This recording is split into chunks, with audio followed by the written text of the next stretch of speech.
Hello and welcome. I'm Saeed from StoryPlanet.net. Dive right into the essence of the most captivating books without reading them cover to cover. Whether you're on the go, at the gym, or just relaxing at home, we offer you a unique and enriching listening experience. Today, we are exploring the book Fashionable Nonsense, a creation by Alan Sokal and Jean Bricmont. Explore the criticisms of postmodernism in the book Fashionable Nonsense, 1998, highlighting how overly complex language does not always equate to deep thought. Understand how the prevalence of postmodern ideas can negatively impact society. Before we delve into these revelations, it's interesting to note that Alan Sokal is a physics professor at New York University and the author of Beyond the Hoax. Jean Bricmont is a theoretical physics professor at the Université de Louvain in Belgium. He co-authored Humanitarian Imperialism with Diana Johnstone. With 5 key ideas to unveil, brace yourself for a deep dive into this captivating book on StoryPlanet.net. To start, the text highlights how a singular ideology or belief system, referred to as an ism, can negatively impact the integrity and objectivity of scientific research. It emphasizes the importance of maintaining neutrality and impartiality in scientific pursuits. Scientist Alan Sokal proved a point by getting a meaningless paper published in a scientific journal due to postmodernism's influence, which questions objective truth in science. Postmodernism's influence spans the arts, social sciences, and humanities, challenging traditional scientific standards and promoting subjective views as valid. It has led to the acceptance of dubious claims and misuse of scientific language. Key idea number 1. Postmodernism challenges the concept of objective truth. Postmodernism challenges the idea of objective truth, viewing knowledge as relative and individual interpretations. It contrasts with modernism by valuing diverse perspectives. Postmodernism highlights the social constructs within science and traditional knowledge, emphasizing the importance of embracing a broader range of voices. Key idea number 2. The Sokal hoax was a parody and critique of postmodernism.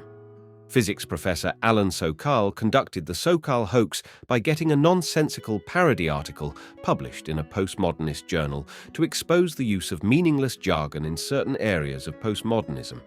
The article, titled "Transgressing the Boundaries Towards a Transformative Hermeneutics of Quantum Gravity," aimed to show the lack of meaningful content in certain academic circles. By using obscure language, citing well-known physicists, and stroking egos, Sokal highlighted how editors can be swayed by fancy words and popular names. The hoax sparked debate and criticism from notable intellectuals who saw it as a critique of postmodernism's descent into incomprehensibility.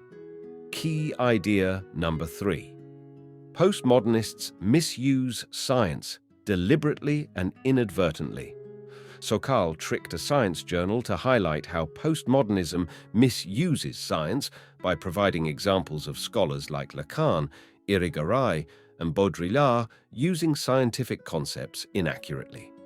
This misuse included absurd statements like equating the penis to a mathematical concept or calling Einstein's equation sexist, showcasing how postmodernists manipulate scientific terminology to make ideas seem profound without substance. Key idea number 4. Postmodernism's stylish image hinders objective evaluations. Postmodernist thinkers like Lacan and Irigaray challenge the dominance of empirical sciences and scientism, the belief that science alone offers the true understanding of the world, leading to a move away from the scientific method. The roots of postmodernism can be traced back to a rejection of scientism and all-encompassing ideas seen in Marxism. Postmodernist writing is often convoluted, which can appear profound, creating a cycle where complexity is equated with intelligence. This complexity can deter criticism and scrutiny, allowing for the proliferation of nonsensical scientific writing. Key idea number 5. The text argues that postmodernism has negative impacts on critical thought, progressivism, and the social sciences. The text highlights the contrast between the natural and social sciences regarding their adherence to scientific principles and their vulnerability to postmodernist theories. It emphasizes the importance of evidence-based reasoning in fields like criminal justice and medical research, cautioning against the negative impact of postmodernism on rational thought and intellectual discourse. The text argues that embracing extreme relativism can lead to a dismissal of truth, contributing to anti-intellectualism and the spread of irrational ideologies. It advocates for a commitment to clarity, evidence, and facts in order to promote genuine progress and understanding in society. In conclusion, postmodernism argues knowledge is socially constructed, with no objective truths. Influential postmodernist philosophers misuse science, impacting society negatively. Further reading on irrational tendencies. How Mumbo-Jumbo Conquered the World by Francis Wheen explores bogus philosophies pervading the modern world. Thank you for listening to this summary. If you enjoyed this exploration, we invite you to discover other fascinating books on storyplanet.net. Don't wait any longer. A multitude of books, stories, and knowledge await you there. See you soon on storyplanet.net.